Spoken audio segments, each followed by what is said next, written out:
m'appelle Adam Johnson et j'ai très hâte de présenter aujourd'hui pour la première fois avec les grands ballets le concerto pour piano et orchestre Jeune homme de Mozart et les requiem allemands de Brahms.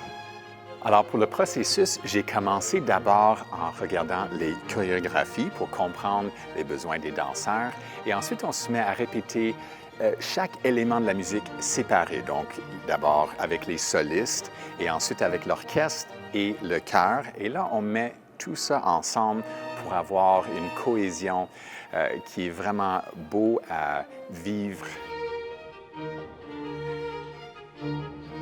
Donc, dans le Mozart, dès les premières mesures, c'est déjà inhabituel ce que Mozart a fait. D'habitude, l'orchestre présente tous les thèmes de la pièce avant que le soliste embarque. Mais là, le soliste embarque dès la deuxième mesure.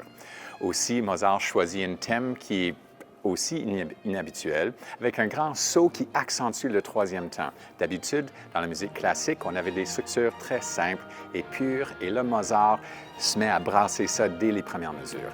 Donc, c'est vraiment une œuvre originale où on voit les 21 ans de Mozart. Il est déjà un génie qui perturbe et qui crée un nouveau monde dans le monde de la musique. Donc, l'œuvre de Mozart, les mouvements extérieurs sont très joyeux. Il y a un mouvement très intime et profond au milieu. Là, Brahms, c'est complètement un autre univers.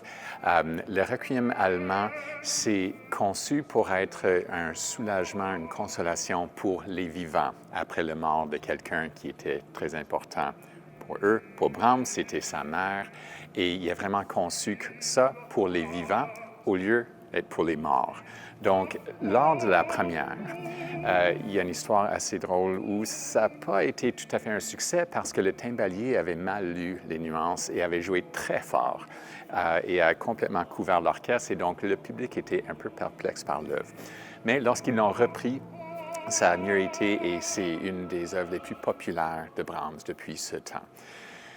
Pour moi, un des moments préférés pour moi de cette œuvre, c'est lors du quatrième mouvement, lorsque le texte parle de comment c'est beau où Dieu habite, comment c'est beau le paradis. Et là, la musique devient tellement sereine, les violons chantent et dansent légèrement et on atteint un état de grâce qui est absolument incroyable.